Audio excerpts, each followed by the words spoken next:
En el principio era el Verbo, y el Verbo era con Dios, y el Verbo era Dios. Lo que era desde el principio, lo que hemos oído, lo que hemos visto con nuestros ojos, lo que hemos contemplado y palparon nuestras manos tocante al Verbo de vida. Porque la vida fue manifestada y la hemos visto y testificamos y os anunciamos la vida eterna, la cual estaba con el Padre y se nos manifestó. Lo que hemos visto y oído, eso os anunciamos, para que también vosotros tengáis comunión con nosotros. Y nuestra comunión verdaderamente es con el Padre y con su Hijo Jesucristo. Estas cosas os escribimos para que vuestro gozo sea cumplido. Bueno, ¿qué podemos destacar de este pasaje? ¿Qué les parece? ¿Qué podemos destacar de este pasaje? Algo que sea destacable, perdón, de este pasaje. Bueno, lo primero que vemos, así como fue Pedro, un testigo ocular de todo lo que Jesús hizo y de quién fue Jesús, Juan también, y Juan, como apóstol amado también de Jesús, nos dice que la vida se había manifestado, que la vida eterna que está con el Padre se había manifestado a nosotros, y que esa vida eterna era nada más y nada menos que su Hijo. Entonces él lo que está introduciendo aquí es que anuncia a todos, a los que les está escribiendo esta carta, la importancia de la comunión que debemos tener con el Padre y con su Hijo. Nosotros en comunión con ellos. Bueno, muy bien, entonces vemos que habla de que la vida, el Hijo, había estado con el Padre. Con el Padre. Es muy, muy importante esto, destacar que Juan dice lo que hemos contemplado, porque él fue testigo visual de Yeshua, del fenómeno de Yeshua, ¿no? Del gran fenómeno universal de Yeshua.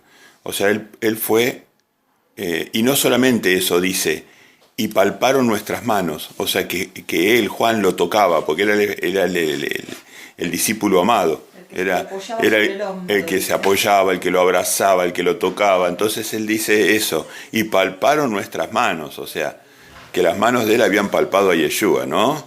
No solamente lo había contemplado, sino que lo tocaba, al Verbo de vida. Así que este es un testimonio poderoso, de primera persona, en primera persona, no es de referencia tercera. Así que, bueno, lo que diga acá es importante, ¿no? Alguien que vivió con Yeshua, que convivió, que estaban en intimidad, o sea, que estaban juntos. Así que, bueno, muy importante lo que va a decir, ¿eh? Y lo que hemos visto y oído, eso os anunciamos, ¿no? Os anunciamos. Y van a ver que en esta misma carta, en la misma carta, él condena a la mentira. O sea que es impensado que él esté mintiendo en lo que va a decir, porque él va a saber que muchas veces hace referencia a condenar la mentira. Muy bien. Bueno, vamos ahora a leer el 1, 9 y 10. Le pedimos por favor a Ángel 1, 9 y 10. Si confesamos nuestros pecados, Él es fiel y justo para perdonar nuestros pecados y limpiarnos de toda maldad. Si decimos que no hemos pecado, le hacemos a Él mentiroso y su palabra no está en nosotros. Muchas gracias. Ok. Fíjense, todos hemos pecado. Todos hemos pecado. Perdonar nuestros pecados y limpiarnos de toda maldad. Y habla dos instancias que son verdaderas, ¿no?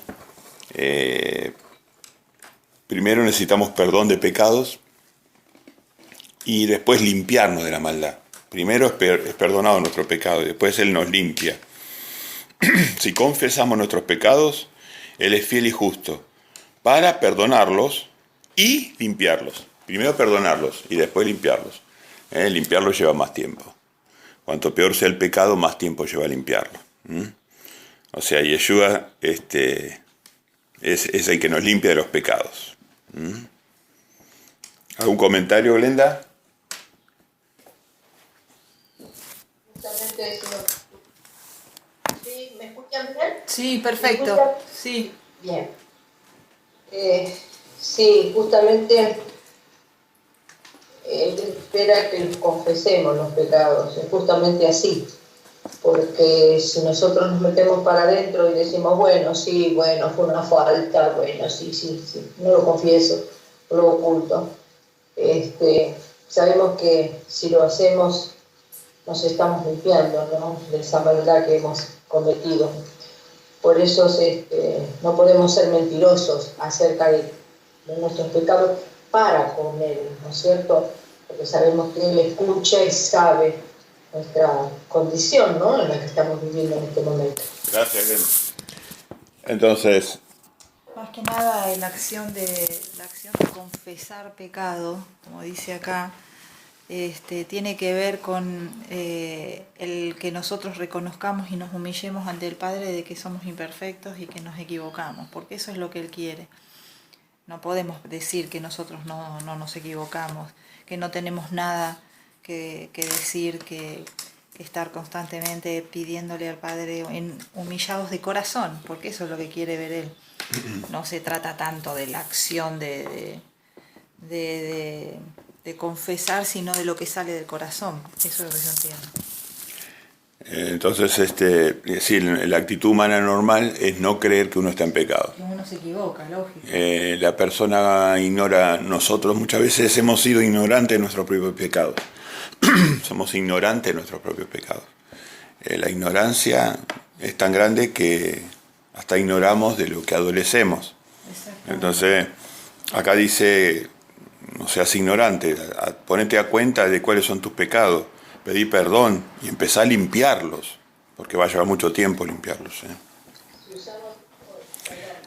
Si usamos la ignorancia, ¿no es cierto?, como dice acá, la ignorancia la hemos tenido en que no hemos comprendido la palabra de Dios y lo que Dios pedía de nosotros, ¿no es cierto?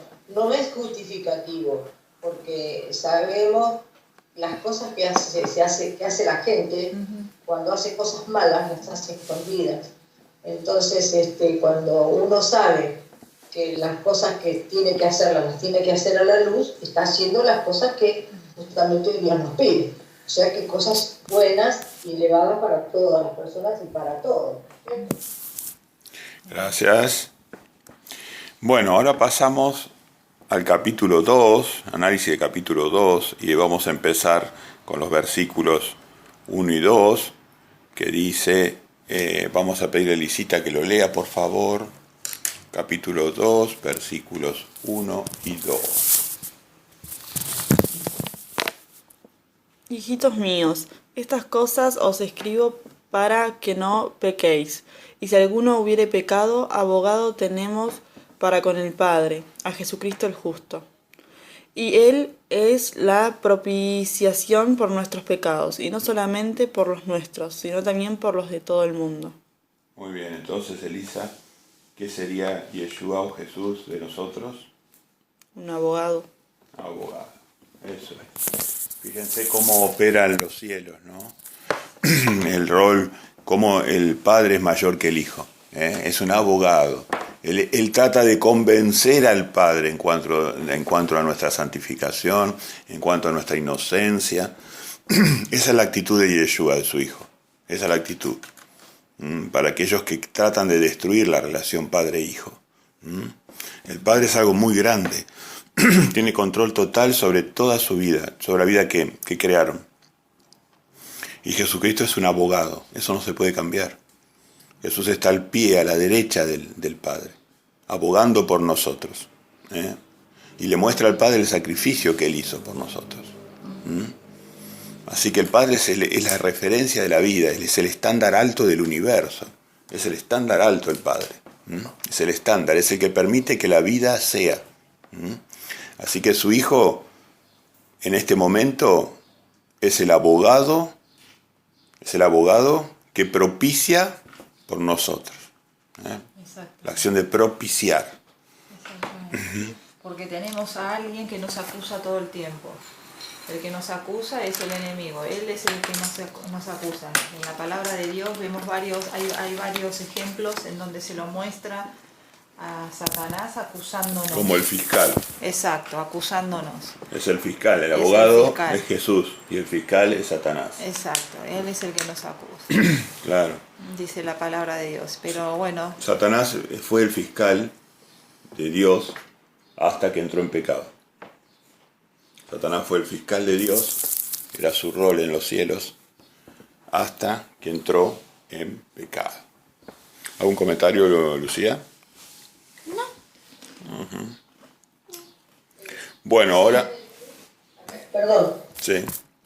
en el 2, si lo leo nuevamente, dice, y Él es la propiciación por nuestros pecados, y no solamente por los nuestros, sino también por los de todo el mundo. O sea que esta propiciación que Él obtuvo fue su muerte a favor de nosotros por los pecados de de Él. todos, de todos. Técnicamente, en el mundo de Dios, la propiciación fue la sangre de Jesús que derramó en la cruz. Exacto. Entonces, la sangre es la propiciación. Que, bueno, no sabemos si cayó sobre el propiciatorio físico o no. Todavía estamos indagando eso. Algunos a veces creemos que sí o no, pero bueno, la cuestión es que la sangre cayó sobre la tierra al menos y propició la tierra. Propició la tierra, la caída de la sangre. Así que, bueno. Y ahora vamos a otro aspecto importante en el mismo capítulo, que es el capítulo 2, del 3 al 6. Le pedimos a Cristina, por favor, que lo lea. Bueno, dice, y en esto sabemos que nosotros le conocemos, si guardamos sus mandamientos. El que dice, yo le conozco, y no guarda sus mandamientos, el tal es mentiroso, y la verdad no está en él. Pero el que guarda su palabra, en este verdaderamente el amor de Dios se ha perfeccionado. Por esto sabemos que estamos en él. El que dice que permanece en él debe andar como él anduvo. Bueno, te pido, Cris, que vayas buscando en la Biblia vos sola. Sí. Apocalipsis 21:8 para ganar tiempo. ¿Cómo no? Y fíjense, no pasó mucho tiempo que Juan fue al punto importante, ¿no? Al punto más importante, bueno, no sé si el más importante, el punto de los más importantes. A la médula. A la médula. A la médula. En esto sabemos que nosotros le conocemos, si guardamos sus mandamientos. Y decía, esto significa vida eterna, Juan 17:3. Esto significa vida eterna. El que estén adquiriendo conocimiento de ti, el único Dios verdadero, y de a quien enviaste Jesucristo. Juan 17:3. Entonces, parafaseando Juan 17:3, sabemos acá que el que conocer ese conocimiento que decía Jesús, ese conocimiento, se expresa guardando sus mandamientos. O sea, esto significa vida eterna, que te conozcan. ¿Y cuál es el conocimiento? Guardar sus mandamientos. Es otra enseñanza para llevarte al mismo punto. Toda la Biblia te va llevando al mismo punto. La columna, como decía Cristina, la columna vertebral de la adoración. La columna de la adoración a Dios. Guardar sus mandamientos. Y Juan no tardó mucho tiempo en expresarlo. Ya de entrada nomás enseguidita lo expresó. El que dice yo le conozco y no guarda sus mandamientos, el tal es mentiroso. ¿Y qué pasa con los mentirosos, Cristina? Bueno, según lo que dice Apocalipsis 21:8, dice, pero los cobardes e incrédulos, los abominables y homicidas, los fornicarios y hechiceros, los idólatras y todos los mentirosos tendrán su parte en el lago que arde con fuego y azufre, que es la muerte segunda. Me parece que no se salva nadie acá. Espero Es que esperemos que no. O sea, a ver, queremos entrar dentro de los que conocen a Dios y guardan sus mandamientos, ¿no? No, vamos a tratar de que sí, que seamos muchos. Vamos a tratar de que seamos más. Vamos a tratar de que seamos muchos. Apocalipsis 21:8, hay que tenerlo presente, quien dice todos los mentirosos, todos los tipos de mentirosos que hay en la Biblia, ¿no? Y este es un gran mentiroso, dice, le conoce a Dios y no guarda su mandamiento. Todos los días recibimos esa información en la calle. Le conozco a Dios, pero no guardo sus mandamientos. Yo creo en Dios y no... Ayer comentábamos, recién en off, sin grabación, comentábamos de una experiencia ayer a la tardecita noche, que teníamos que hacer un estudio bíblico en la casa y el señor tuvo que viajar. Y entonces le terminamos haciendo el estudio a un vecino, ¿no? Increíble, estaban afuera, entonces dijimos, bueno, vamos a predicar acá, y justo predicamos al vecino, y el vecino resultó un gran pastor adventista. Diría un gran pastor adventista, fundador del adventismo en toda esta zona. Así que fue para mí un gran privilegio, y para Cristina, poder predicar a un señor de ese talla, de esa dimensión. Y bueno, fue tan hermosa la prédica que terminamos pasando a su casa, haciendo un estudio de la Biblia juntos, orando juntos, y por último llegando a puntos de acuerdo muy sólidos. Así que fue una experiencia maravillosa, con un hombre muy sólido que leía continuamente la Biblia de punta a rabo, y vemos como cuando las personas leemos de corazón sincero la Biblia, llegamos a puntos de acuerdo. Fue una experiencia muy impresionante, ¿no? Hermoso. Muy bendecida, digamos, ¿no? Muy bendecida. Y bueno, y Dios dirá, es un hombre anciano, la mujer también. Señora grande, son personas grandes, pero bueno, muy hermoso encontrar. Para nosotros fue un gran estímulo poder ver que coincidimos, viniendo de distintas raíces, de distintos puntos, y coincidimos, ¿no? Una experiencia maravillosa. Y bueno, este señor no era mentiroso. Este señor y esta señora, esta familia, no eran mentirosos. Ellos conocían a Dios y guardaban sus mandamientos. Así que recibimos el sábado juntos a las 7 de la tarde con ellos. Y bueno, muy hermoso todo eso. Quería comentar esta experiencia. Así que el que dice que le conoce y no guarda sus mandamientos, el tal es mentiroso y la verdad no está con él. Así que tenemos un abogado, que es Jesucristo, que es amoroso, que es el Hijo primogénito y unigénito de Dios. Y tenemos un Dios que, según Pablo en Romanos 11, ¿cómo era? Bondadoso y severo. Ahí está. De nuevo, por favor. Bondadoso y severo, como todo padre que nos corrige y nos enseña.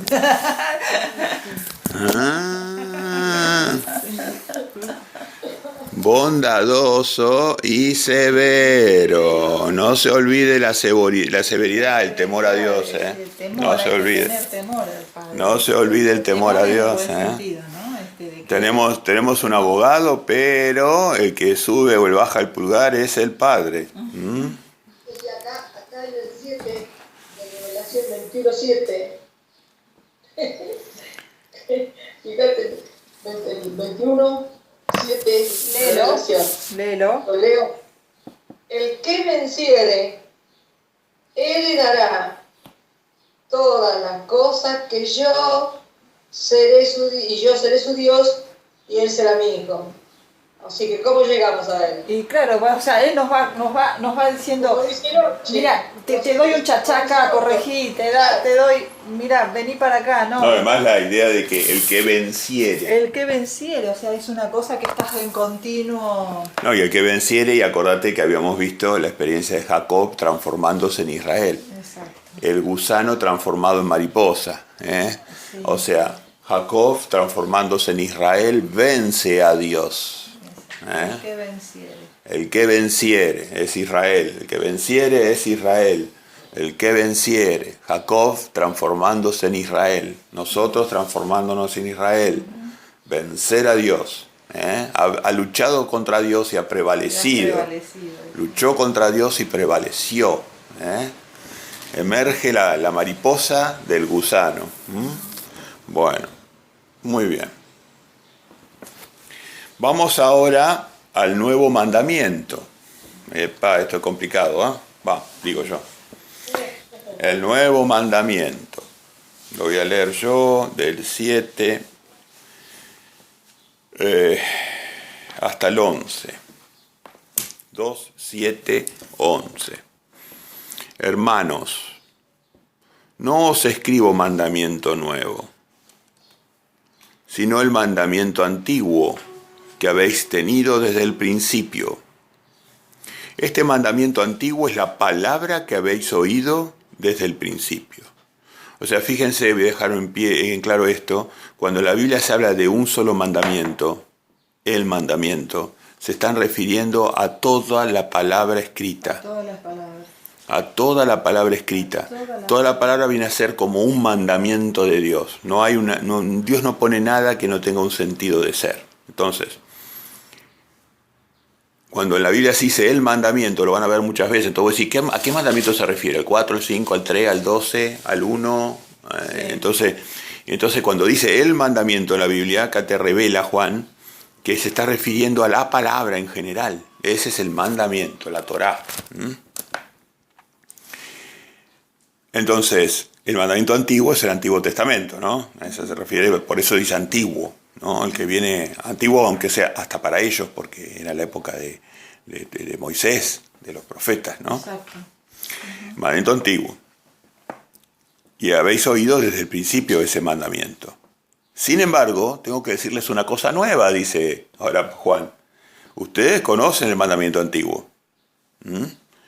Sin embargo, os escribo un mandamiento nuevo, que es verdadero en él y en vosotros, porque las tinieblas van pasando y la luz verdadera ya alumbra. El que dice que está en luz y aborrece a su hermano, está todavía en tinieblas. El que ama a su hermano permanece en la luz, y en él no hay tropiezo. Pero el que aborrece a su hermano está en tinieblas y anda en tinieblas y no sabe a dónde va, porque las tinieblas le han cegado los ojos. Os escribo a vosotros, hijitos, porque vuestros pecados han sido perdonados por su nombre. Os escribo a vosotros, padres, porque conocéis al que es desde el principio. Os escribo a vosotros, jóvenes, porque habéis vencido al maligno. Os escribo a vosotros, hijitos, porque habéis conocido al Padre. Os he escrito a vosotros, padres, porque habéis conocido al que es desde el principio. Os he escrito a vosotros, jóvenes, porque sois fuertes y la palabra de Dios permanece en vosotros y habéis vencido al maligno. Sí. Entonces, el mandamiento nuevo, ¿cuál sería hasta el momento? A ver, la gente joven, despertaos. ¿Cuál es el mandamiento nuevo?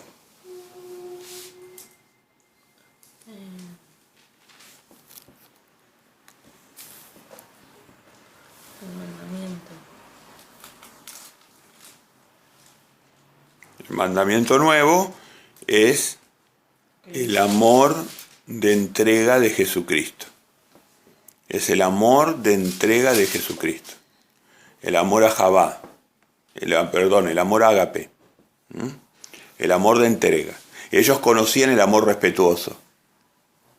Amarás al prójimo como a ti mismo, decía. Claro, amarás al prójimo como a ti mismo.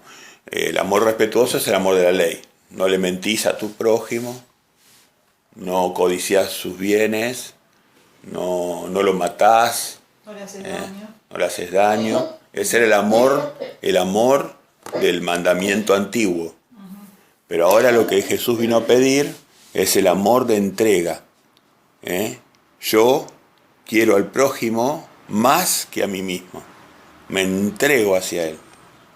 Me entrego por él. El amor de Cristo es único. Pero acá está llevando también el versículo 9 a la actitud de corazón, a lo que tenés en el corazón. Porque vos podés no mentirle o podés no hacerle daño acorde a la letra de la ley. Pero acá te está diciendo, si aborreces a tu hermano, o sea, ya es una cosa que está dentro de tu corazón, ¿no? Yo cumplo con la letra, pero internamente la verdad es que a este lo detesto. No, son asco. Acá dice, el que aborrece a su hermano todavía está en tinieblas. Claro, y esta etapa... Ahí está lo que Jesús hablaba de la ley, del espíritu de la ley, ¿no? Ir al espíritu de la ley. El espíritu de la ley. Bueno, y justamente, fíjense, no hay forma de llegar a este amor sin el espíritu de Yeshua. Porque ese amor, ágape, es el fruto del espíritu que hemos leído, que el apóstol Pablo nos enseñó en Gálatas. Entonces, en Gálatas nosotros aprendemos, en la carta a los Gálatas, Pablo revela lo que es el amor ágape. El amor ágape. Entonces acá, ya para este mandamiento nuevo, si nosotros no tenemos a Jesús en nuestro corazón, muy difícil, muy difícil. Uno puede solito por ahí aprender a respetar al prójimo. No matarlo, no robarle, no mentirle, no codiciar sus bienes, no hacerle daño de esa manera. Pero amarlo, como pide Jesús, ya es otra cosa. Eso es fruto del Espíritu. Así que, por más que nosotros respetemos a nuestro hermano, digamos, no, lo respetamos, pero lo aborrecemos, no estamos cumpliendo con el precepto de este amor total que Cristo enseñó. Y Juan fue su mejor discípulo del amor, porque Juan en su evangelio nos enseña, si usted quiere aprender este punto en forma completa y total, tiene que leer todo el evangelio, los 21 capítulos del evangelio de Juan. Tiene que leer el evangelio de Juan y Juan te explica el amor ágape, como nadie. Por eso le decían el discípulo amado, porque era el que se preocupaba del amor. Estaban muy pendientes del amor, los otros estaban pendientes de otras cosas, pero él estaba muy pendiente del tema de las enseñanzas del amor que hacía Jesús, y quería entender el ágape, cómo era ese amor. Se dio cuenta que en el Viejo Testamento no se ponía énfasis, porque primero el ser humano tiene que aprender a respetar antes de amar. Es el camino del amor, primero respeto y después amor. Primero respeto, después amor. Entonces Jesús hizo eso, primero nos enseñó en el antiguo mandamiento, nos enseñó a respetar a nuestro prójimo. Por eso dice, un nuevo mandamiento os doy. A eso me refiero, a eso me viene en la mente también lo que dijo Jesús. Dice que todas las cosas que quieren que los hombres les hagan a ustedes deben hacérsela a ellos primero. La regla. Y bueno, entonces él decía que uno no se trataba mal, uno se amaba. Exacto. Entonces nosotros primero tenemos que amar al otro, después amamos a nosotros mismos. Eso lo enseñó Jesús. Creo que está en Mateo. Sí, es la regla áurea, la regla de oro. Muy bien, entonces por eso no se conforme con respetar a su prójimo. Avance hacia nivel de amarlo, de ser empático. No se conforme con ser asertivo y social. Sea empático en términos psicológicos. No se conforme con ser asertivo y social. Sea empático. Sufra al otro. Sufra lo que sufre el otro. No se conforme con respetarlo al otro. Avance. Refleje la personalidad de Cristo. Si bien Jesús nos dijo que el que guarda los mandamientos grandes vivirá, Él invitó al camino de la perfección al joven rico. Y el joven rico no quiso ir al camino de la perfección. Jesús lo llevaba al camino del amor ágape. Lo invitó a ser perfecto, pero él prefirió las riquezas materiales. Sabemos que sin respeto no hay vida. Sin respeto no hay vida. Bueno, el nuevo mandamiento, por eso es muy importante que entendamos el nuevo mandamiento. Y ahora vamos a leer, le pedimos a Glenda, 1 de Juan 2, 15, 16 y 17. Muy bien. Dice así. No améis al mundo.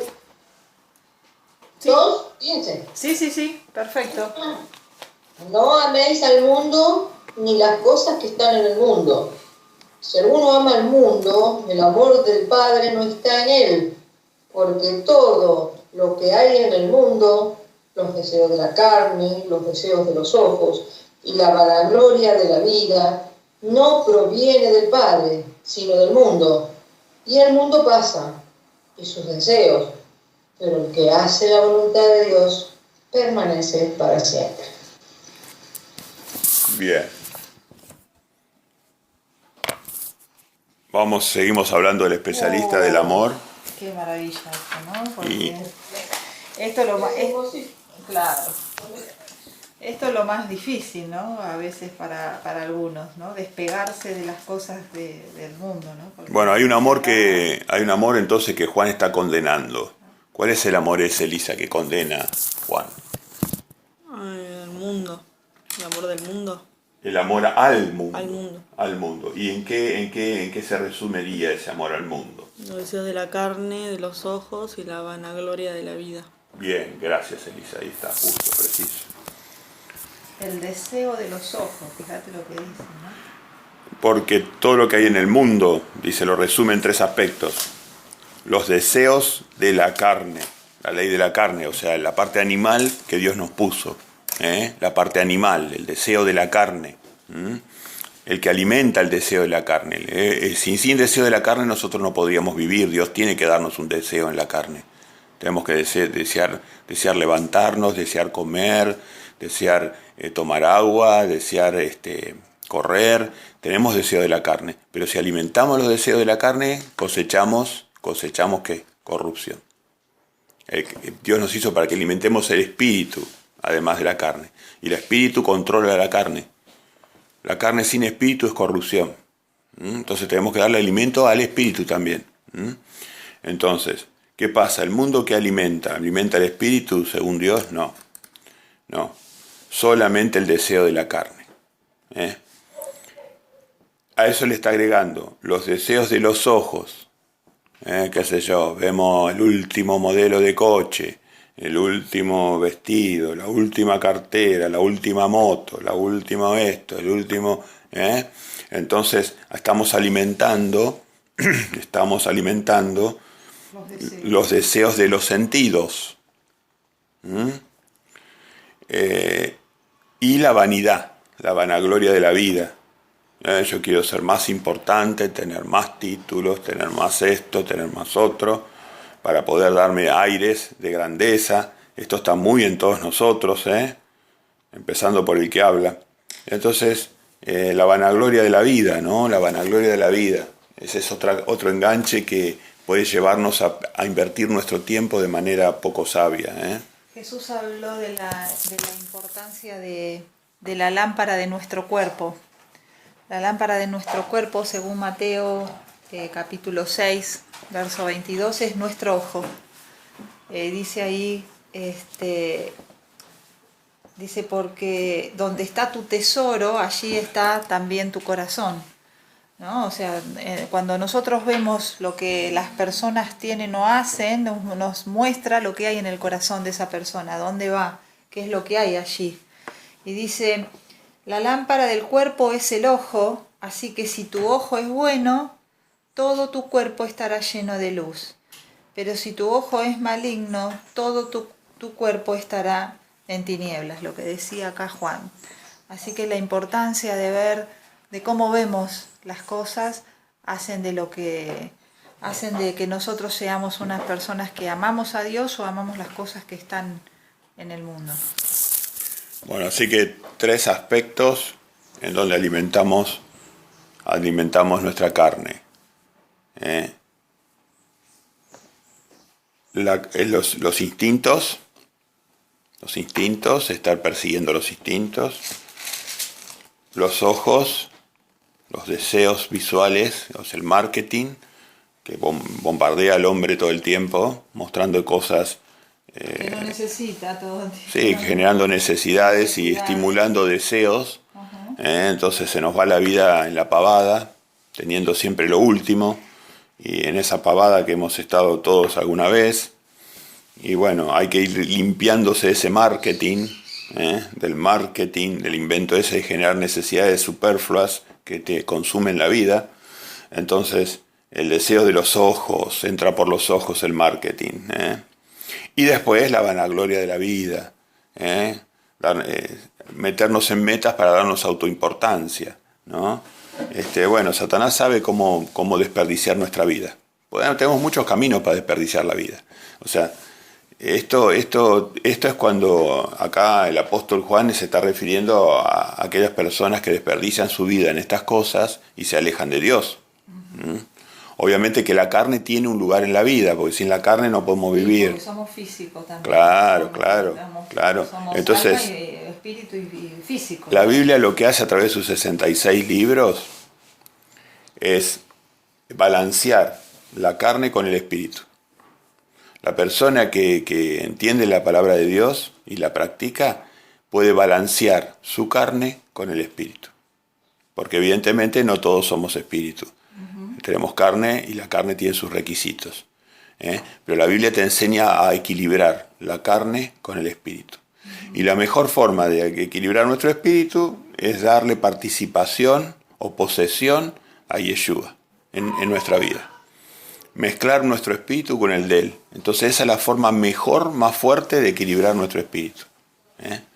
Y Satanás va a tratar de eliminar el espíritu en nosotros y de alimentar nuestros deseos, nuestra carne. Todo su sistema apunta a eso. Y el que ha transitado en la carne ve que estas tres cosas que menciona acá, sabe, el que la ha vivido, sabe que es vacía, que es una cosa que no trae satisfacción. Usted se compra, claro, usted se compra una casa más grande, que tiene una super pileta, que tiene esto, el otro, y al cabo de 2 meses o 3 meses que lo tiene, ahora se empieza a notar que le sale carísima, que la tiene que mantener, que todos los días se rompe algo, que no era tan maravillosa como le parecía, que ya se acostumbró, que ya no le parece tan espectacular. Entonces empieza a buscar otra cosa y dice, bueno, entonces me voy a comprar algo más maravilloso que esto. Dice, y así se le va la vida y cuando quiso acordar es un viejo sonso que no vivió la verdadera vida que Dios quiere que uno viva. Estuvo en la pavada. Muy bien. Entonces estuvo aprendiendo con los años. Claro que con los años te van enseñando, lógico. Hay que enseñarle también, hay que enseñarlo a los hijos, enseñarlo, qué sé yo, a los nietos. Seguro. Y bueno, uno mismo tiene que darse cuenta. Todo el tiempo te estás dando Y cuenta. pensar, ser prudentes. La prudencia. Esto sí, sí ve así el deseo de la carne, me voy a comprar algo bueno. Uno es prudente. Seguro. ¿Qué te presta el mío? Seguro. Ay, ahora ya. Voy a hacer tal cosa, pero lo voy a pensar. JBL. Esa es la adoración Ya te lo racional. recomiendo. Saqué el 12.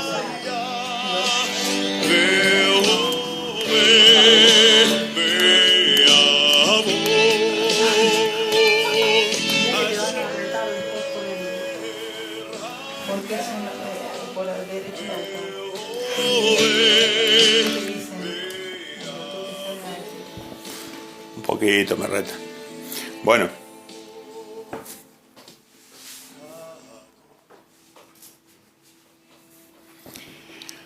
Bueno, vamos ahora a leer 2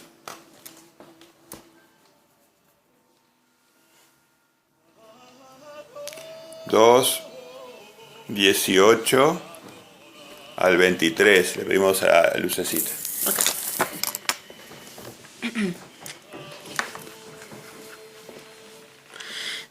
Hijitos, ya es el último tiempo, y según vosotros oísteis que el anticristo viene. Así ahora han surgido muchos anticristos. Por esto conocemos que es el último tiempo. Salieron de nosotros, pero no eran de nosotros, porque si hubiesen sido de nosotros, habrían permanecido con nosotros. Pero salieron para que se manifestase que no todos son de nosotros. Pero vosotros tenéis la unción del Santo y conocéis todas las cosas. No os he escrito como si ignoraseis la verdad, sino porque la conocéis, y porque ninguna mentira procede de la verdad. ¿Quién es el mentiroso, sino el que niega que Jesús es el Cristo? Este es anticristo, el que niega al Padre y al Hijo. Todo aquel que niega al Hijo, tampoco tiene al Padre. Y el que confiesa al Hijo, tiene también al Padre. Ahí está. Muchas gracias. Bueno, muy bien. Entonces, acá vemos una clave muy importante, que es que tenemos que reconocer al Padre y al Hijo. El que niega, acá está dando clave del anticristo, ¿no? El que niega al Padre y al Hijo. Y ahí es una sutileza teológica, porque vos, dice, está hablando del anticristo, ¿no? Y dice, ¿quién es el mentiroso? Había dicho que no guarda los mandamientos, pero Apocalipsis decía todos los mentirosos. Entonces ahora va a describir un segundo tipo de mentiroso. La palabra mentirosa es más amplia en hebreo. Entonces él va a describir otro segundo tipo de mentiroso. Primero había, ¿se acuerdan, no? Primero había descrito el mentiroso, que era el que no guardaba sus mandamientos. Lo que pasa es que la mentira siempre es no decir la verdad. Y cuando no decís la verdad, sea la mentira que sea, no es verdad. Entonces al negar a Cristo, ya estás mintiendo, estás diciendo una mentira. Muy bien, pero le dan énfasis a ese error. Exacto. Y lo transforman en mentira. Lo transforman en mentira. Bueno, entonces, el que niega al Padre y al Hijo, fíjense, ¿cómo negamos al Padre y al Hijo? Ese es el punto más importante. Negar al Padre y al Hijo es... Negar al Padre y al Hijo son los inventos que hizo Satanás. Por ejemplo, el ateísmo. Uno niega al Padre, o el agnosticismo. Uno niega al Padre y al Hijo, ¿no? Uno niega al Padre y al Hijo, ¿no? No, es así. Vos negás el ateísmo, la Trinidad. Negás la relación Padre-Hijo. Muy bien, Lucía. La Trinidad. Negás la relación Padre-Hijo. No existe un Padre y un Hijo. Existe un triunvirato donde no hay Padre e Hijo. Hay tres seres coeternos y coiguales. Estoy diciendo lo que dice la iglesia falsa católica. Dice, la iglesia católica y todas sus hijas dicen que hay tres seres coeternos y coiguales. Como si Jesús dice que el Padre es mayor que Él, que es el abogado que intercede por nosotros, ¿cómo van a ser coeternos y coiguales? Hay una decisión final en el universo, y está clara que la tiene el Padre. Entonces, ¿qué significa negar al Padre y al Hijo? Significa, por ejemplo, creer en la Trinidad. Otra negación del Padre y el Hijo es el unicismo, es decir, que el Padre es el Hijo es el Padre. O sea que hay un solo ser en el universo. Que en realidad todo esto es un montaje, la Biblia es un montaje donde parece que es un Padre, parece que es un Hijo, pero en realidad es un único ser, una única mente que asume de Padre y asume de Hijo. Entonces, esas son justamente las lucubraciones que hace la gente, no ateniéndose a la verdad, porque como dice Juan acá, no os he escrito como si ignoraseis la verdad, porque la conocéis. Y ellos sabían perfectamente que había un Padre y que había enviado a su Hijo. Entonces, todas esas lucubraciones, cuando ustedes escuchan todas esas cosas, lo que hay que ir es a la palabra de Dios. El que la conoce ya sabe que es una mentira, y el que no tiene que indagar. Es cierto que así como el matrimonio es una sola carne, ellos son una sola carne. Bueno, una forma de decir, ¿no? Uh-huh. Son un solo espíritu, digamos. Es verdad eso, que hay una unidad muy íntima entre el Padre y el Hijo. Pero hay una mente que es Padre, hay una mente que es Hijo, hay un ser que es Padre y hay un ser que es Hijo. Entonces, el anticristo, ¿qué trató de hacer? Todas estas teorías, el ateísmo, el unicismo, el trinitarismo, el panteísmo, todos esos ismos que él hizo para separarnos de la verdadera concepción de Dios y transformar al hombre en un mentiroso, en un anticristo. Así que bueno, Pablo está yendo a una cuestión teológica profunda que está inserta en toda la Biblia. Es obvio que la Biblia es velada, que está escrita en un idioma difícil, divino de entender, para que justamente el que persevera, el que lucha, el que vence, obtenga la verdad. Está hecha de manera de que uno, si la quiere interpretar mentirosamente o no pone el esfuerzo, va a ser, está hecha de una manera increíble la Biblia. La Biblia está hecha, si vos no luchás, no haces esfuerzo, no vas a llegar a la verdad bíblica. Es una ley de Dios esa. Es una ley de Dios y le da objetivo a la vida. Es difícil de comprender eso, ¿no? Dios es una mente superior a la nuestra. Bueno, muy bien. Este punto creo que quedó... No, y es importante entender rescatar lo que vos decías de que dicen que el Padre y el Hijo son uno. Jesús decía, ustedes tienen que ser uno con nosotros. Yo y el Padre somos uno, y yo quiero que ustedes y nosotros seamos uno. O sea, te está diciendo que está hablando de unidad en propósito, ¿no? En fines, no que son la misma cosa. Eso está en Juan. Está en Juan, eso es en comunión. Ahí está. Lo que dice Juan, lo que estábamos leyendo acá, Claro. la comunión. La comunión. Y eso también está en el Evangelio. Bueno, por eso, cuando nosotros entramos en comunión con el Padre y con el Hijo, no quiere decir que nosotros nos despersonalicemos y ya no seamos un yo soy, seamos un ser. No dejamos de ser un ser. Mantenemos nuestra individualidad, pero estamos en comunión con el Padre y el Hijo. O sea, que el Hijo y el Padre estén en comunión no quiere decir que hayan dejado de ser. Siguen siendo seres independientes en ese sentido. Bien, entonces bueno, este es un secreto sagrado, ¿no? Y el anticristo atacó y Pablo lo está revelando. Juan. Dice el 27, pero la unción que vosotros recibisteis de él permanece en vosotros y no tenéis necesidad de que nadie os enseñe. Así como la unción misma os enseña todas las cosas y es verdadera y no es mentira, según ella os ha enseñado, permaneced en él. Así que los que han sido ungidos, los que tienen la unción, Jesús los lleva a todo el conocimiento. Y bueno, era la experiencia que nosotros ayer vimos con estos siervos de Dios, estos ancianos siervos de Dios, que veíamos que Jesús, que Yeshua nos estaba llevando al mismo punto de conocimiento. Vamos todos al mismo punto, viniendo distintos caminos, de muy distintos caminos, y aún ahí todo teníamos las mismas opiniones en los temas más relevantes, ¿no? Perfecto. Muy bien. Pasamos al capítulo 3 y vamos entonces ahora a analizar los versículos 9 y 10. Le pedimos a Ángel, por favor, si lo puede leer y nos puede comentar el 9 y 10, su opinión, a ver.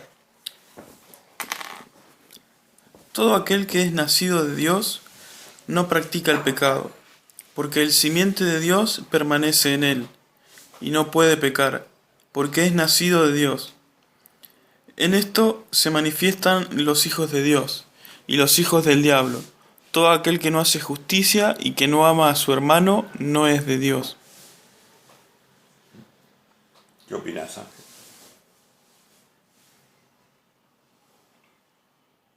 Lo que duda, lo que vos te parezca. No, sí, está claro. Está claro. No hay nada que interpretar, ¿no? Claro. No hay nada que interpretar. Ok. Lo importante es que uno entienda que... sí, dale. Pero acá no es que vos nacés como de Dios, sino que vos estás acá en el mundo y cuando vos empezás a cumplir las cosas que te pide Dios, te convertís en un hijo de Dios. No, nacer de Dios es una expresión bíblica que es el bautismo. Ah, ok. El bautismo. Vos morís en el bautismo y nacés de Dios. Es una expresión cristiana. Es un acto simbólico, ¿no? Es un acto O simbólico. sea, Dios ve el corazón tuyo, ve el corazón de cada uno. Cuán honestos, sinceros somos, ve el corazón Dios. Ahora lo que decía Pedro, arrepiéntanse y bautícense. Exacto. Ahí nacés de Dios. Exacto. Pero Dios te llama en ese sentido porque Él ve el corazón, entonces te atrae. Él ve más allá, vos no te das cuenta, vos no sabés cómo es que Dios ve tu corazón y Él te atrae. Entonces, cuando Él te atrae, vos empezás a conocerlo, el conocimiento que lleva a vida eterna, empezás a conocerlo y uno se arrepiente y uno nace de nuevo en ese bautismo. Uno ahora lo pone en primer lugar, ahora cambia su vida en ese sentido. ¿Entendés lo que te estoy diciendo? Entonces, dice aquí, todo aquel que no hace justicia, ¿qué era la justicia? Eran los mandamientos de Dios, ¿no? Y que no ama a su hermano, dice el verso 10, no es de Dios. Así que Tampoco hay término medio. No hay término medio. No hay término medio. No hay término medio, ¿te das cuenta? Claro. No hay grises en ese sentido. No, en esto no hay grises. Tu espíritu está mezclado con el espíritu de Jesús o está mezclado con el espíritu de Satanás. Es que Jesús No hay dijo, un tercer equipo. Exactamente. Hay un camino angosto que lleva a la vida, un camino ancho. Toda la Biblia siempre es dos. Es una polaridad. No hay tercer equipo. No. O estás en un lado o estás en el otro. O te doy otro ejemplo. O juntás conmigo o desparramás, decía Jesús. Siempre es una polaridad, ¿viste? El bien y el mal. No hay otro equipo. Está buena conclusión la de Ángel. Ahí está. Esa es una conclusión que se va sacando en toda la Biblia, ¿no? No solamente de ahí. Por eso de ahí entendés, por ahí cuando Jesús decía que el mundo entero yace en poder del inicuo, el gobernante del mundo, decía Jesús. Entonces hay dos. O vos te pones de un lado, si no estás en uno, estás en el otro. Es lamentable, terrible, pero es así. Claro, digamos, el gobernante del mundo pecó. Y el hombre se asoció al gobernante del mundo. Esa es la gran revelación del mundo, ¿no? Porque Adán podría haberse mantenido íntegro y haber rechazado a Satanás. Pero Adán estuvo de acuerdo con Satanás. Lo empezó a adorar a Satanás, lo empezó a hacer caso. Comió del árbol del conocimiento. Y eso fue la gran enemistad, el gran problema, ¿no? Entonces, bueno, el plan divino de Dios para la redención, que es recuperar a su creación, podría haber hecho borrón y cuenta nueva, destruir y volver a crear algo, pero distinto o igual o mejor, pero Dios hizo un plan de redención. Entonces todas sus criaturas en el universo, que no sabemos todos los tipos y las cantidades de criaturas que Dios tenga, están observando esta situación, cómo se redime a una creación fallida, ¿no? A una creación fallida, cómo se la vuelve a recuperar a un equilibrio universal, ¿no? Cómo se la vuelve a recuperar al equilibrio universal. Y en eso estamos. Y nosotros tenemos una parte y podemos colaborar con Dios. Podemos poner nuestro granito de arena en ese propósito de la redención. Es un propósito muy grande que nada lo puede parar. Nada lo puede parar, así que nosotros la opción que tenemos es poner un granito de arena de ese lado, o no. Muy bien.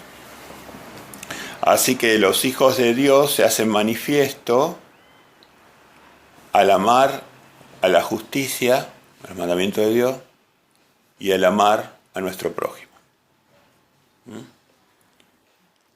Hay que recordar esto, ¿no? ¿Cómo se hace manifiesto el Hijo de Dios? Usted, si tiene alguna duda, por ejemplo, las personas estas que ya tomamos hoy de ejemplo, cuando vimos las personas de ayer, no nos quedó ninguna duda. Vimos que amaban al prójimo, porque nos dimos cuenta enseguida que amaban al prójimo, al prójimo lo amaban más que ellos mismos o igual que ellos mismos, y amaban los mandamientos de Dios. Ya sabemos que son hijos de Dios. Fácil darse cuenta. Después los seres humanos tenemos muchos matices, tenemos diferencias, personalidades, choques, roce, mil cosas, acuerdos, cercanías, lejanías, pero ¿cómo se hace manifiesto que Dios está en nosotros, que somos hijos de Dios? Porque amamos su justicia y amamos a nuestro prójimo. Amamos su justicia y amamos a nuestro hermano. ¿Y cómo se hace manifiesto? La persona que es del diablo, porque odia la luz de los mandamientos, no quiere aceptar los mandamientos, odia la luz de los mandamientos y no ama a su prójimo. Y como no ama los mandamientos y no ama a su prójimo, demuestra que no ama a Dios. No ama a Dios. Si no amamos la justicia de Dios, si no amamos a nuestro prójimo, somos mentirosos. No amamos a Dios. El que dice que ama a Dios y no guarda sus mandamientos, el tal es mentiroso.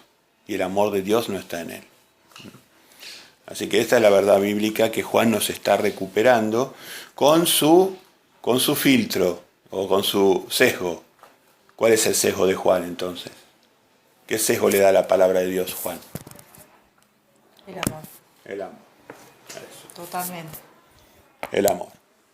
¿Y Pedro? ¿Qué sesgo tenía Pedro? Pedro era...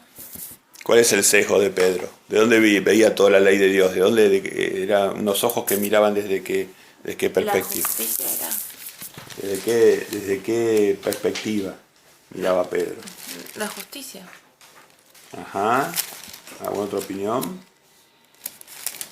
¿Qué sesgo le daba? Ay, no, era otra cosa. La santidad. La santidad era... La santidad. La santidad era... Pedro estaba impresionada por la santidad. santidad. Por no estar con mancha del mundo. ¡Wow! Eso era. La santidad. Pedro tenía el sesgo de la santidad. Y Juan es el amor. Por eso Dios hace las criaturas con distintos sesgos. Todos nosotros tenemos algo particular. Tenemos algo particular. Iluminan la palabra de Dios desde un sesgo, desde una característica única de cada ser vivo. Dios ha hecho una cosa tan maravillosa, cada ser tiene una característica única. No se repite ningún ser en el universo. Impresionante eso, Qué maravilla. es impresionante. Y por eso Dios nos lo hizo ver con las huellas digitales que nosotros tenemos. No hay una idéntica. No hay una idéntica. Claro, y eso muestra la superioridad de Dios, Impresionante. la superioridad impresionante de Dios, Impresionante. la grandeza, ¿no? La grandeza. Exactamente. Bueno, entonces ahora vamos a analizar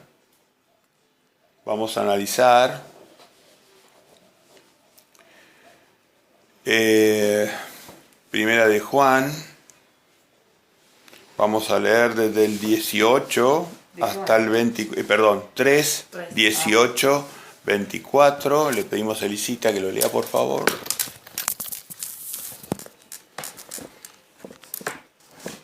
Hijitos míos, no amemos de palabra ni de lengua, sino de hecho y en verdad. Y en esto conocemos que somos de la verdad, y aseguraremos nuestros corazones delante de Él. Pues si nuestro corazón nos reprende, mayor que nuestro corazón es Dios, y Él sabe todas las cosas. Amados, si nuestro corazón no nos reprende, confianza tenemos en Dios, y cualquiera cosa que pidiéramos la recibiremos de Él, porque guardamos sus mandamientos y hacemos las cosas que son agradables delante de Él. Y este es su mandamiento, que creamos en el nombre de su Hijo, Jesucristo, y nos amemos unos a otros como nos lo ha mandado. Y el que guarda sus mandamientos permanece en Dios y Dios en él. Y en esto sabemos que Él permanece en nosotros, por el Espíritu que nos ha dado. Bueno, muy bien. ¿Algún comentario, Elisa, de esto?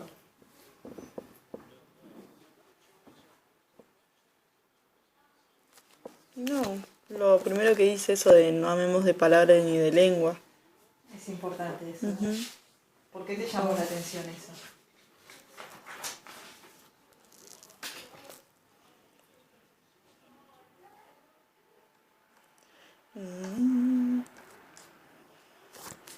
No sé, creo que está bueno recalcar eso porque se ve mucho capaz eso de que o uno piensa que lo hace de hecho y en verdad y no es así. Habla más de lo que hace. Claro. Ese es un tema, ¿no? A que uno tiene que estar siempre consciente de eso, ¿no? Sí, la palabra siempre está antes que el hecho. Es lógico en el ser humano, pero bueno, hay gente que vive de la palabra nomás. Exacto. Bueno, eso ya sería un problema, ¿no? Sí. Así que bueno, la exhortación de Juan, una exhortación es apostólica, profética, es: hijitos míos, no amemos de palabra, vayamos a los hechos, ¿no? No amemos de palabra. Santiago decía algo parecido, ¿no? Decía, la fe sin obras está muerta, decía Santiago, lo mismo, ¿ve? Él decía desde la fe, ¿no? Hijitos, no amemos de palabra, hagamos hechos. La exhortación de Santiago también, Santiago el Justo, que decía, la fe sin obras está muerta, está muerta, hagamos. Muy bien. Después a mí lo que me llama la atención es lo que dice el versículo 20, dice, pues si nuestro corazón nos reprende, mayor que nuestro corazón es Dios y Él sabe todas las cosas. Si yo no malentiendo acá, está hablando de nuestra conciencia, ¿no? Está diciéndonos que si nuestra conciencia nos dice algo que está bien, bárbaro, y si está mal es que tenemos que corregir, y si no es así, Dios es el que nos ayuda en ese caso. Claro. Es así, La reprensión del corazón la explicó Pablo, el apóstol Pablo lo explicó, que él decía que la tristeza que provenía del mundo era mala y la tristeza que provenía de Dios era buena.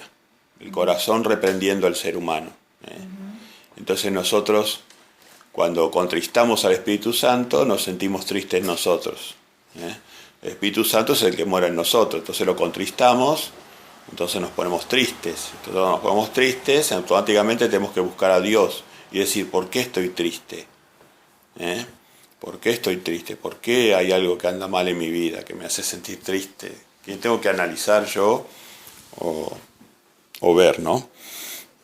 Así que la reprensión del corazón la explicó Pablo cuando hablaba de la tristeza que provenía de Dios. Eso lo vimos en alguna de las cartas de Pablo. Sí, yo no lo recuerdo. Ahora un ratito me voy a acordar de cuál era esa carta. La tristeza que proviene de Dios. Perfecto, perfecto.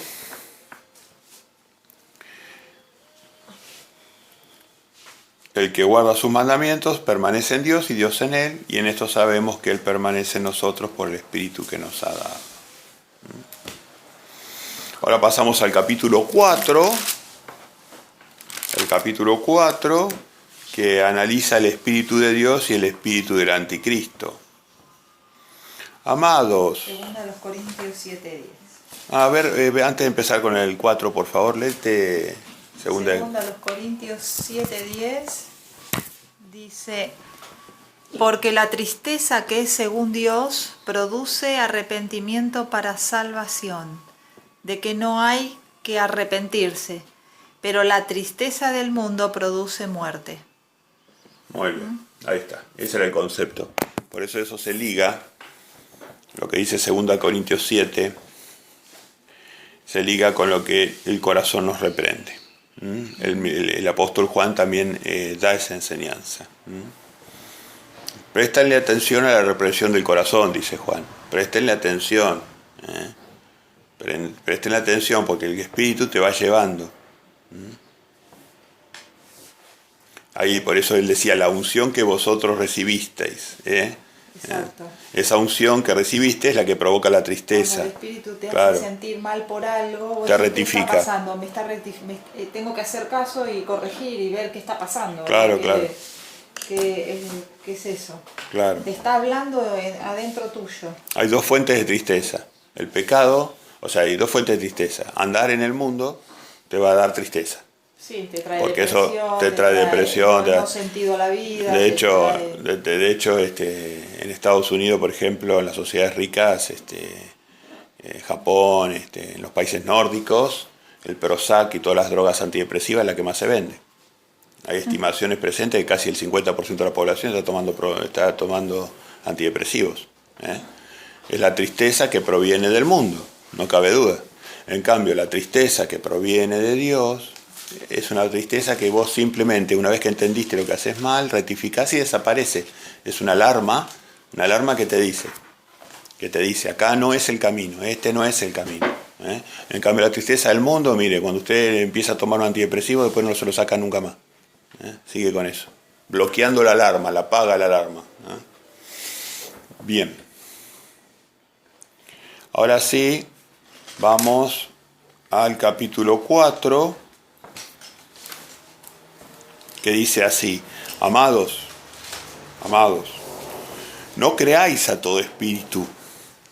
Ojo con los espíritus, no creáis a todo espíritu, sino probad los espíritus, si son de Dios. O sea, ojo que hay otros espíritus, porque muchos falsos profetas han salido por el mundo. muchos falsos profetas han salido al mundo. En esto conoced el Espíritu de Dios. Todo espíritu que confiesa que Jesucristo ha venido en carne es de Dios. Y todo espíritu que no confiesa que Jesucristo ha venido en carne no es de Dios. Y este es el espíritu del anticristo, el cual vosotros habéis oído que viene y que ahora ya está en el mundo. Fíjense, hago un paréntesis acá, fíjense que la gran problemática que tenían en ese momento era que la gran lucha que tenía Satanás era de convencer a la gente que ese que había venido no era el Hijo de Dios. Exacto. Por eso Juan está diciendo esto. La gran lucha, Satanás y todos sus demonios en ese momento lo que hacían era convencer a toda la gente, gentiles y judíos, que ese ser que había estado en la tierra no era hijo de Dios. Sino que, ¿qué decía Satanás? Que era su hijo. Fíjense la blasfemia de Satanás. Lo que le quería convencer a la gente que era su hijo, no hijo de Dios. Entonces, por eso, en ese contexto es que yo les digo que Juan está diciendo estas palabras. Él sabía que en ese momento todo aquel que confesara que Jesús no era hijo de Dios era el anticristo. Era hijo de él. Sí, era hijo de él. Era una gran lucha que había en la tierra en ese momento. Es la gran lucha. Es hasta el día de hoy la gran lucha. Bueno, pero yo me parece que el momento más intenso de esa lucha, no sé, pero bueno, en mi opinión, es una opinión. En mi opinión, el momento más intenso, yo trato de imaginar esa situación, y el momento más intenso de esa lucha fue justamente en ese momento, porque Satanás quería extinguir esa idea, porque había aprendido la idea de que era el Hijo de Dios, el que había venido. Entonces, sí, hubo muchísimos que se convirtieron en esa época, muchísima gente se convirtió. Y Satanás empezó un exterminio sistemático de todos los que creían. Sí, sí. Empezó un exterminio y no pudo apagar la simiente, no la pudo apagar. Si uno se pone a indagar en la historia, vemos realmente lo que pasaron esa gente en aquella época. Y aún así no paraban de convertirse, porque se convertían por miles. Cuando lees las escrituras, Satanás mataba a uno y nacían 10. Eso está registrado en la historia. Sí. Satanás mataba a 10 y se convertían 100. Impresionante. Entonces, Satanás quiso el exterminio. Ahora ya no pudo, porque ya está todo diseminado el cristianismo. O sea que ya no puede exterminar, porque ya tiene que... Es como la Biblia, cuando lo quiso empezar a quemar las Biblias y quemó a la gente que tenía las Biblias. Primero quemaba a la gente que creía en Jesús y no pudo exterminarla. Después quemó a la gente que tenía la palabra de Dios para llegar al conocimiento exacto de Jesús y del reino. Y quemó las Biblias y quemó por cientos de miles las Biblias en las plazas y quemaba a la gente que tenía las Biblias y quemaba a la gente que enseñaba la palabra de Dios y no lo pudo extinguir. Perdió. Así que bueno, Juan está diciendo esto porque su época era un momento donde realmente estaban matando a la gente por creer en Jesús. El otro día leí un libro de historia muy viejo, del 1500, y explicaba que justamente los que les preguntaban yo tomo los testimonios de los historiadores antiguos, y que dice que a los cristianos le preguntaban si dos cosas para los inquisidores. No, los inquisidores no. Contaban que los que trabajaban para los inquisidores, que eran los cruzados, los soldados, ¿no? Cuando entraban a los pueblos a matar a los cristianos verdaderos, les preguntaban dos cosas: si creían en Jesús y si guardaban los mandamientos de Dios. Esa era la pregunta, quedó registrada históricamente. Y si la persona decía que creía en Jesús, porque no puede mentir un cristiano, entonces si la persona decía que creía en Jesús y guardaba los mandamientos de Dios, la mataban, la quemaban en la hoguera. Fíjate a quién respondían, los cruzados y la Inquisición, ¿no? Era la pregunta, quedó registrada históricamente. Un libro de 1516 que encontré en la web. Ahí las cosas no han cambiado mucho, porque fíjate que hoy el Papa anda diciendo que los que observan los mandamientos de Dios son todos unos hipócritas. Bueno, pero es lo que viene diciendo desde siempre. Y fíjate que cuando nosotros nos echaron del Instituto de la Drogadicción, ¿qué nos dijeron? Ustedes no pueden estar acá porque enseñan los mandamientos de Dios. Y creemos en Jesús, obviamente. O sea, lo único que no pueden hacer ahora es matarnos. Todavía. No nos pueden matar, pero sí nos pueden echar fuera de acá. fuera de acá. Así que ese es nuestro testimonio también. Exacto. Dijeron lo mismo. Exactamente. Es impresionante, ¿no? Es impresionante realmente. Bueno, entonces este fenómeno, vemos que interesante que es esto, qué interesante que es entender los dos espíritus que gobiernan, los dos grandes poderes que gobiernan espiritualmente a la tierra, ¿no? ¿Algún comentario? ¿Qué se les cruza por la cabeza? Por aquí, o dudas, o no entiendo, qué cosas. Bueno, y por las dudas, Pablo, por si no nos quedó claro, Juan, si no nos quedó claro, por las dudas, en Juan 5.3 dice, de nuevo, pues este es el amor de Dios, que guardemos sus mandamientos, y sus mandamientos no son gravosos. De vuelta vuelve con los mandamientos, ¿no? Este es el amor de Dios, que guardemos sus mandamientos, y sus mandamientos no son gravosos, porque todo lo que ha nacido de Dios vence al mundo, lo que estábamos diciendo recién. Lo que nacido de Dios, nosotros vencimos en la Inquisición, vencimos a los romanos, a los líderes, ¿cómo se llaman? Los emperadores romanos, vencimos a los emperadores romanos, vencimos en el 1500 a los que quemaban las Biblias, y ahora vamos a vencer en la última etapa, en la gran tribulación, de nuevo vamos a vencer, porque todo lo que es nacido de Dios vence al mundo, y esta es la victoria que ha vencido al mundo, nuestra fe, la certeza de Jesús, la certeza de Dios Padre, la certeza del reino de Dios, la certeza de la justicia, nuestra fe. Uno tiene que estar preparado para decir cuál es su fe. Ay, yo sí tengo fe en Jesús, un ser poderoso, Hijo de Dios, lleno de amor. Tengo fe en un Dios todopoderoso, que hizo el universo y que lo engendró a Jesús para que sea el amor del universo, ¿no? Un Dios todopoderoso que es bondadoso primero y severo, bondadoso y severo, ese es mi Dios, y el Hijo es mi abogado. Muy bien, perfecto. Bueno, ahora saltamos a el conocimiento de la vida eterna.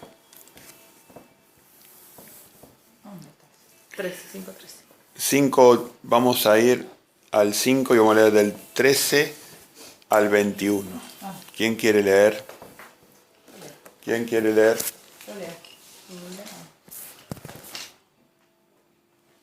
¿Quiere leer, Glenda?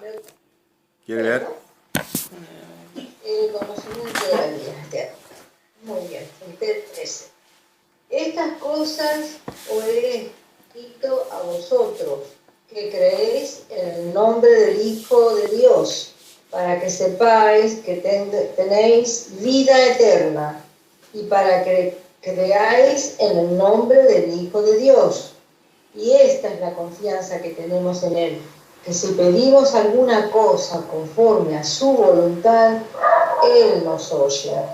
Y si sabemos que Él nos oye en cuanto a cosas que pidamos, sabemos que tenemos las peticiones que le hayamos hecho. Si alguno viene a su hermano cometer pecado que no sea de muerte, pedirá y Dios le dará vida. Esto es para los que cometen pecado que no sea de muerte. Hay pecado de muerte, por lo cual yo no digo que se pida. Toda injusticia es pecado, pero hay pecado no de muerte. Sabemos que todo aquel que ha nacido de Dios no practica el pecado, pues aquel que fue engendrado por Dios le aguarda, y el maligno no le toca. Sabemos que somos de Dios, el mundo entero está bajo el maligno, pero sabemos que el Hijo de Dios ha venido y nos ha dado entendimiento para conocer el que es verdadero. Y estamos en el verdadero, en su Hijo Jesucristo. Este es el verdadero Dios y la vida eterna. hijitos, guardados de los ídolos. Amén. Muy bien. Bueno, vamos a analizar esta porción de... A ver, ¿alguno que quiera hacer un comentario sobre esto? A mí lo que más me gustó A mí lo que más me llamó la atención fue el 20 cuando dice ya directamente que Jesús es el verdadero Dios y la vida eterna. Y la vida eterna. Y la vida eterna. Exactamente. Pero ya le da el título de Dios a Jesús. Claro, claro. Un título que tiene. Es Elohim. Hagamos. Es parte de Elohim. Hagamos. Ahí está directo el nombre. Claro, claro, claro. Pero entonces, fíjate, ahí la pregunta, gracias por sacar eso, Lucía. Entonces, ¿cómo responderías la pregunta, ¿es Jesucristo Dios? ¿Cómo responderías esa pregunta si una persona te pregunta, ¿es Jesucristo Dios? Mira que es con trampa la pregunta, ¿eh? Pero es una pregunta que te van a hacer. ¿Cómo respondemos nosotros a la pregunta, ¿es Jesucristo Dios? Porque te la van a hacer muchas veces porque es la pregunta que estimula a Satanás. ¿Es Jesucristo Dios? Tiene trampa la pregunta. Tiene trampa la pregunta. Creo que viene por el lado de Jesucristo, capaz el nombre de Jesucristo. ¿Es Jesucristo Dios? ¿Es Jesucristo Dios? Cuando si vos esa pregunta la respondés... Sí. ¿Qué nada más? Bueno, escuchemos un poquito, a ver. Entonces, ¿es Jesucristo Dios?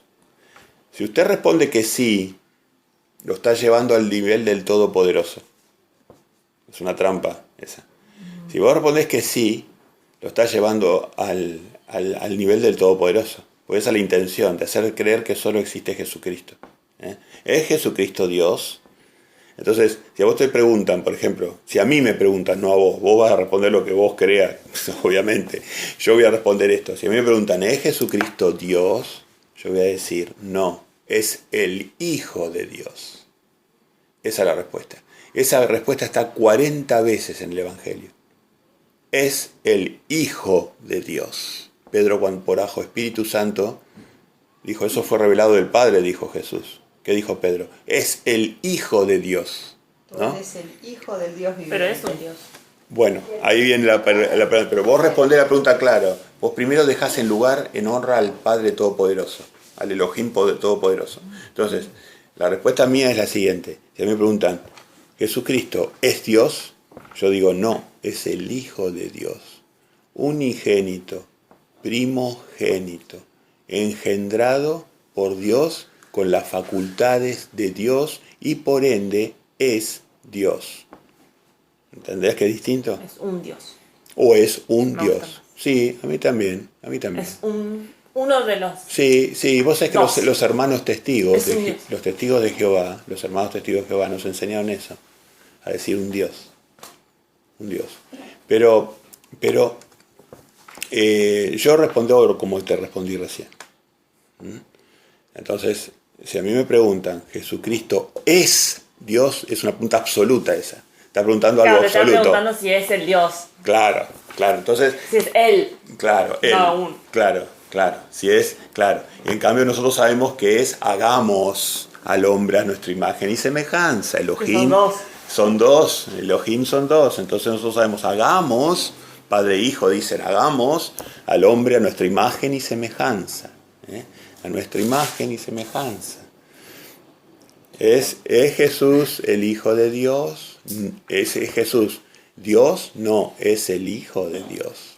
Unigénito y primogénito, único, engendrado de sus genes, o sea que tiene todas las cualidades de Dios. Es el único Hijo de Dios, engendrado por Dios, con sus genes. Tiene el poder de resucitar los muertos. Tiene el poder de ver el futuro. ¿Cómo puedes imaginar eso? Y de perdonar pecados. Perdonar pecados. Tiene el poder de ver el futuro. Esas son credenciales divinas. Cuando Pedro le dijo, oye, imagínate qué impresionante es eso. ¿Cómo haces para ver el futuro? Cuando Pedro le dijo, Pedro, me vas a negar 3 veces hoy.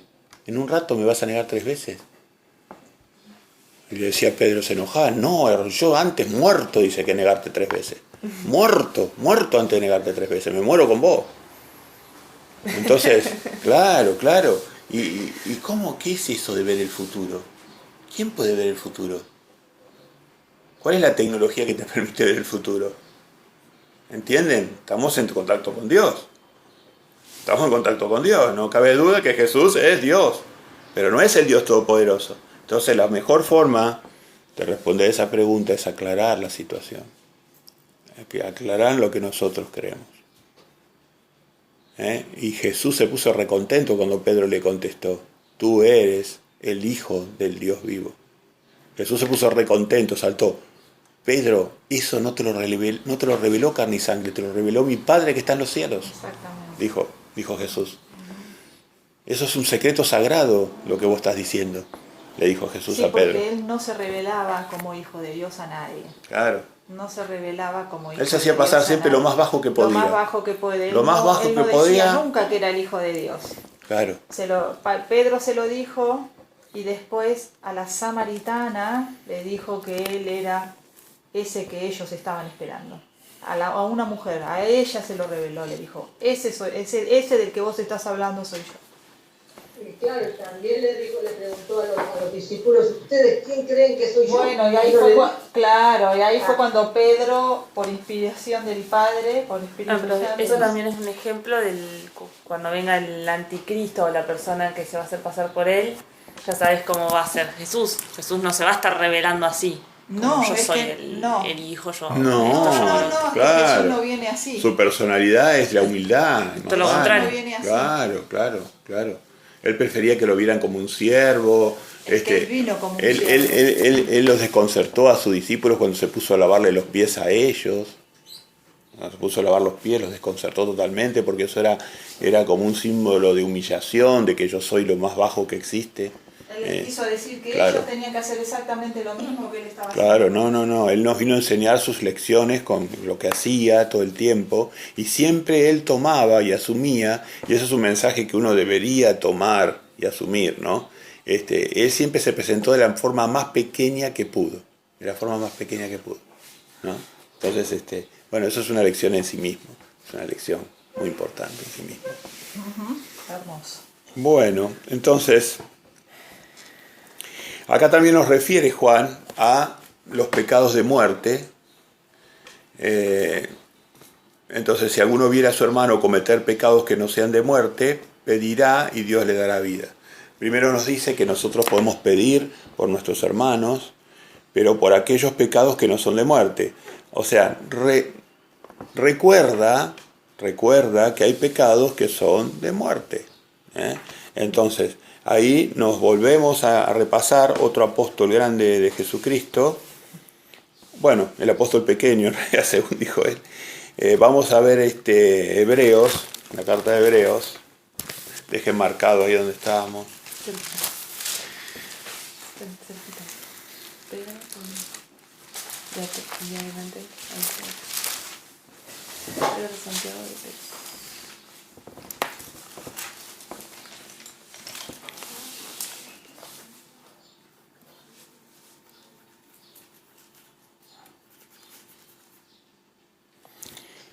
Dice, vamos a leer del 6.1 al 6.6 y le pedimos por favor si Ángel lo quiere leer.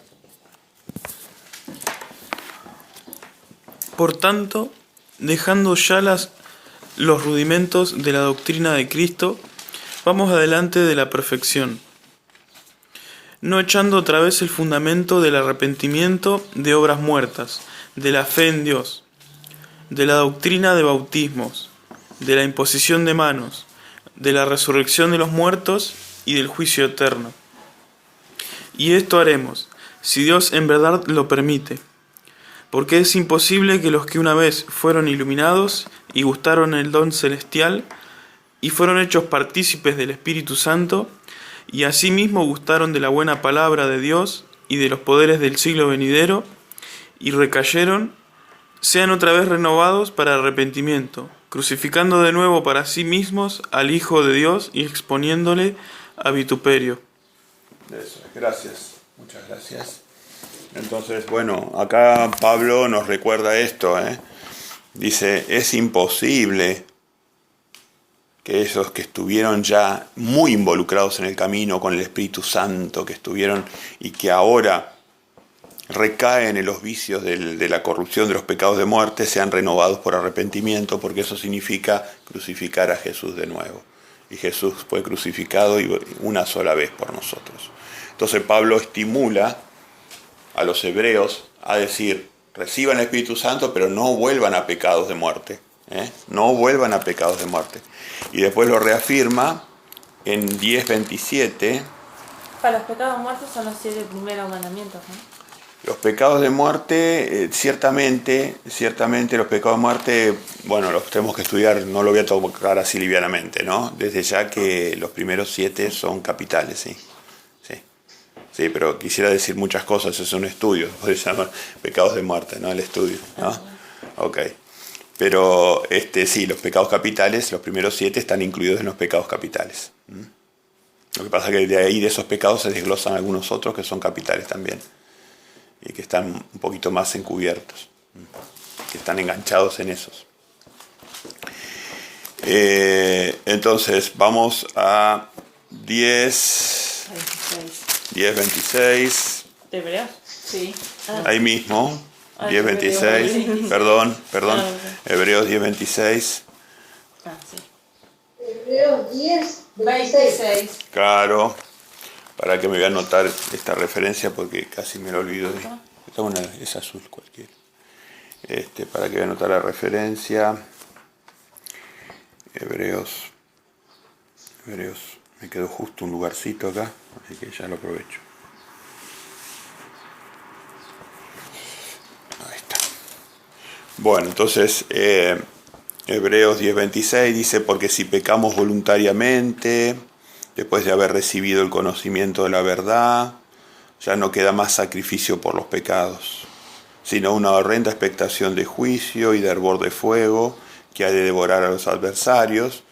Advierto que el hervor de fuego nos remite a Apocalipsis en el capítulo 21, Cuando habla de la muerte segunda. cuando habla de la muerte segunda.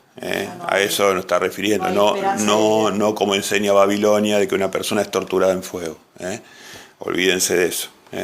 El hervor de fuego es una metáfora. Entonces, sino una horrenda expectación, dice, como una alta probabilidad, una horrenda expectación de juicio y de hervor de fuego que ha de devorar a los adversarios. Por ejemplo, el rey David cometió un pecado de este tipo, y no obstante fue perdonado. Tuvo una expiación muy larga, pero fue perdonado. Así que tengo que decir que por eso dice acá, hay una horrenda expectación. Sí, porque el último palabra la tiene el padre. O sea, El abogado va a hacer y el padre va a hacer así o así. O así. El abogado va a actuar y el padre va a hacer así. Pero Pablo te dice, no juegues con eso, porque hay una horrenda expectación de juicio y de hervor de fuego, de muerte segunda, ¿no? Que ha de devorar, la misma que va a devorar a los adversarios nuestros. Va a ser la misma muerte segunda que va a devorar a los adversarios nuestros, ¿no? El que viola la ley de Moisés por el testimonio de 2 o 3 testigos muere irremisiblemente. ¿Cuánto mayor castigo pensáis que merecerá el que pisotee al Hijo de Dios? Hijo de Dios, fíjense, Hijo de Dios, y tuviera por inmunda la sangre del pacto en la cual fue santificado, e hiciere afrenta el que peque contra el Espíritu Santo. El que peca contra el Espíritu Santo, ¿se acuerdan cuál era el pecado que no tenía perdón? El que era contra el Espíritu Santo. Bueno, el que era contra el Espíritu Santo. Que es el Hijo mismo. Bueno, entonces, y tuviere por inmunda la sangre del pacto en la cual fue santificado, e hiciere afrenta al Espíritu de gracia. También resaltado. Hiciera afrenta, esto está muy importante.